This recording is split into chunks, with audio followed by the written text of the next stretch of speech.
before I ask you on the Man United game, there's been so much reaction to what's happened at Nottingham Forest. I don't know, what you got any thoughts to share on that? Because essentially they're questioning the integrity of refereeing themselves. Well, it's I've really not got a lot to say about it. With my past track record, where it could lead to, so I'd rather let all the other experts and pundits and comment on it. Obviously, it's a big statement that's, as you said, doing the rounds, and of course we'll sort of debate right the way through the world of the Premier League and English football. Just in general terms, have you had any issues with referee selection in the past? Have you ever gone, hang on a minute, I'm not quite sure you're there? I think there was one when we played Man City where John Fleck played a 1-2 off the referee and put Kevin De Bruyne in on goal. If you're a Sheffield United persuasion, and it was a referee from Manchester.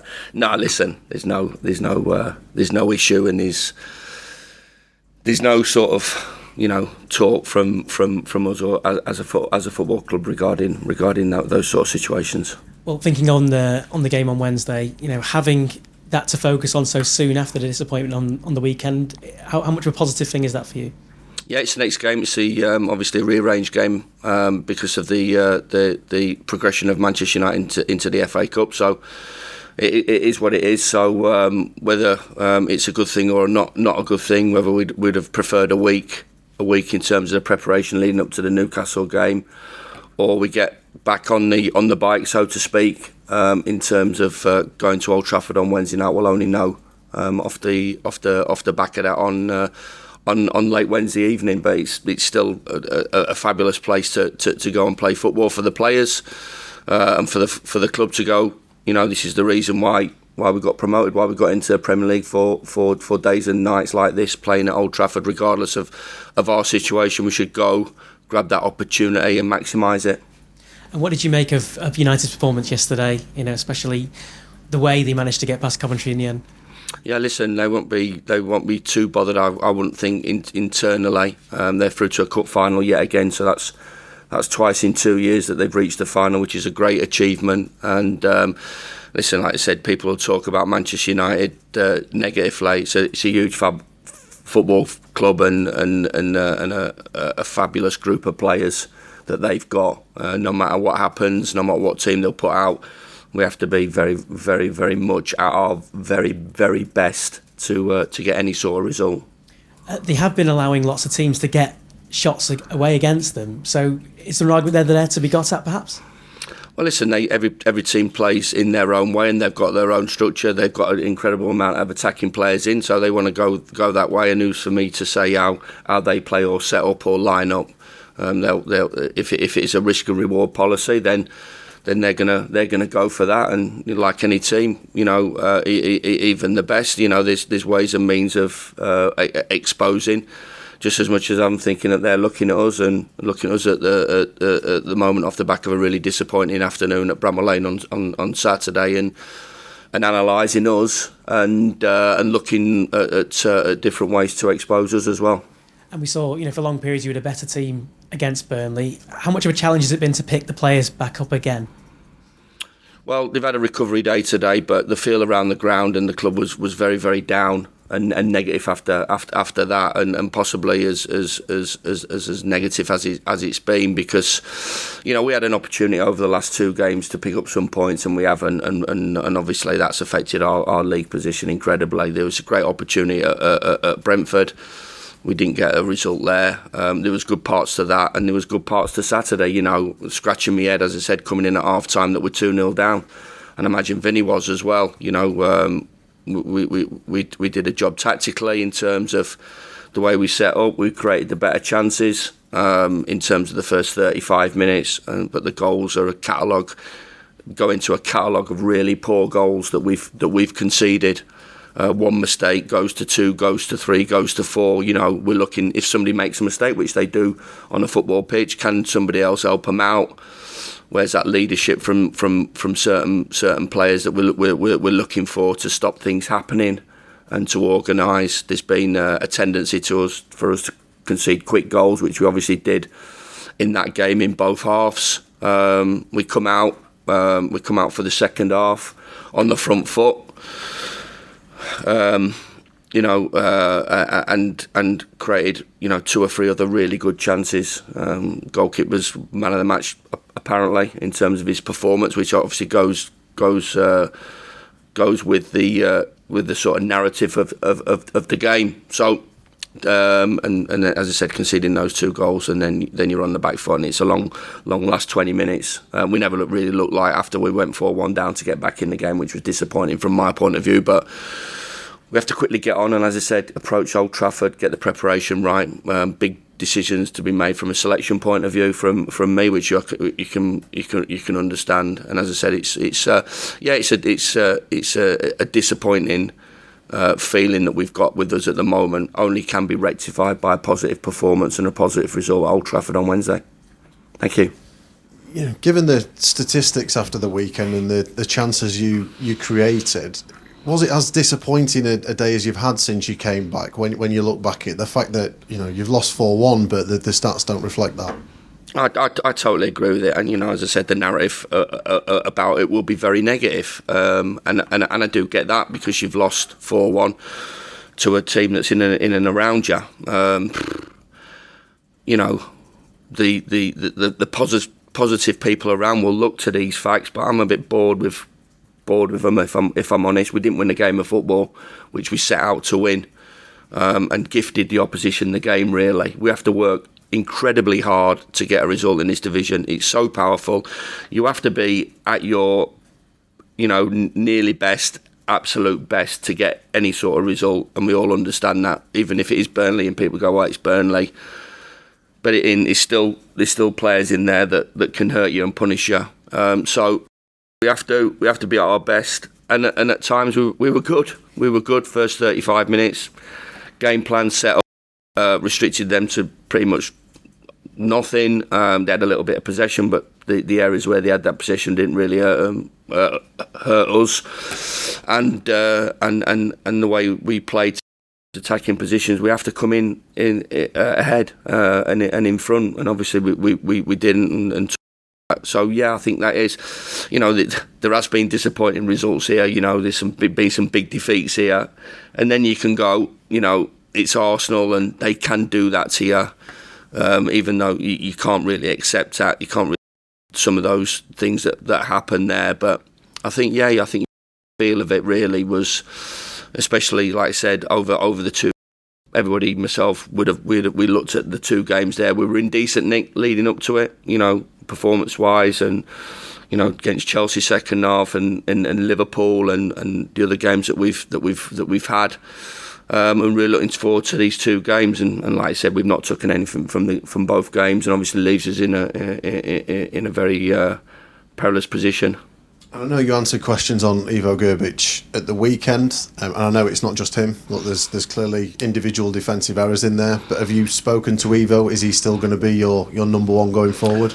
Well, I haven't spoken to him. They've done a recovery day away from here, so we myself and the coaches have had our heads down today in terms of game plan and selection. So, as you can imagine, there's some going to be some big decisions on a lot of key positions.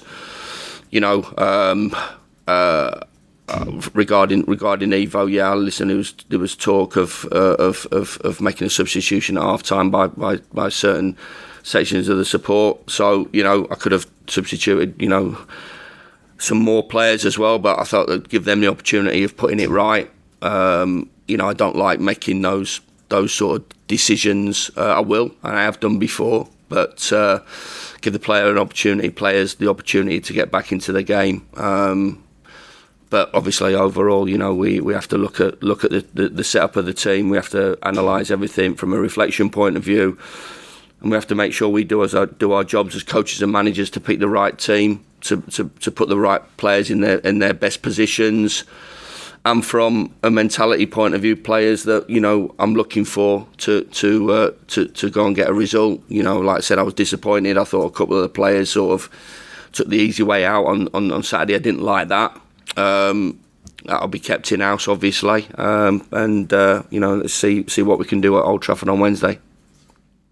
Do you still believe that Ivo can be a success with the football club? Because clearly he came in and you've given him quite a lot of backing over the first few months. Well, all the players, you know, I want all the players to do well. You know, I want every player to do well, given that opportunity.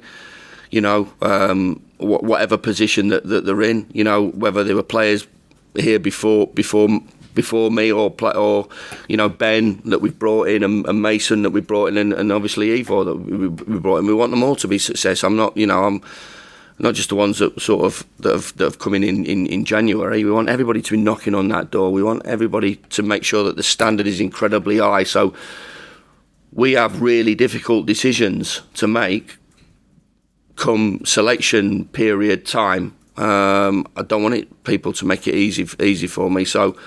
But like I said afterwards, I mentioned there was no negativity towards Jayden Bogle. There's no negativity towards Ollie Arblaster, because they play well, and then you have a massive opportunity of staying in the team. I'm not going to drop my best players. I'm not going to drop players that I believe played well. Bogle was fantastic Saturday, off the back of being a down, heavy whack, a heavy fall at Brentford. Those are the players that that we are talking about, and those are the players that are part of, you know, hopefully, you know, players that have got take us forward off the back of that. Our Blaster the same, similar, played well, you know, just play well. It's pretty simple, you know. There it is. There's the club. There's the club. There's the shot. There's the fade. Just execute it for me, please. And we haven't got any problems, but unfortunately, it's easier said than done. Have you now made decisions, I'm looking at across the entire squad now, about every player, or is there still time over these next 5 games for people to kind of change your mind in terms of the players you'd like to keep, the players that you see leaving? Yeah, I mean, listen, it's arguably the biggest thing that we've talked about since we've come in, and obviously it ramps up towards the end of the season. So yeah, a way where we want to go from an identity, as I keep saying, a culture point of view. You know, first half an hour was great. More of that, please. First 15 minutes of the second half was good. Front foot, the feel of it was good. More of that, please. But you know, 35 plus 15 minutes doesn't give you the biggest opportunity of winning games of football. Yeah, so there are decisions to be made. I've got to say, Adam, it is pretty difficult at the moment, because you've got a group of players that are injured. You've got a group of players that are out of contract, that possibly know their fate as it is. You know, you've got a group of loan players as well that will possibly know that they're going back to their parent club. You've got a group of young players in there as well that are trying to find their feet in the Premier League. So there's a lot of moving parts in there. So to bring those together or during the week and on match day is a challenge. Is a challenge that at times we have got right, but like I said, we all have to take responsibility. So me always will take that responsibility, but come on, players as well. You know, you take a little bit of responsibility. You play well, really simplistic. You do your job to the best of your ability. Play well. Have the courage when it's going against you to drag that back. And if you are playing well, when you're in that zone and in that mode, carry on and be a proper football player. So yeah, decisions, like I said, have been made. I don't think there'll be many sort of changes to our decisions now, but always there's 5 games. I'll be a little bit disappointed if somebody starts playing like Messi or Ronaldo or from a defensive point of view, I don't know, Virgil van Dijk or whatever, in the last 5 games, because I'll be possibly saying, where was it 15 games ago? Where was it 14 games ago? Where was it at the start of the season? So, you know, that those decisions have been made over a period of time. I think, like I said, you know, I want the players to play well. There's nothing lost in them personally, even if they are, you know, coming back into the side, even if they are going back to the parent club, even if they feel that they might be out of contract.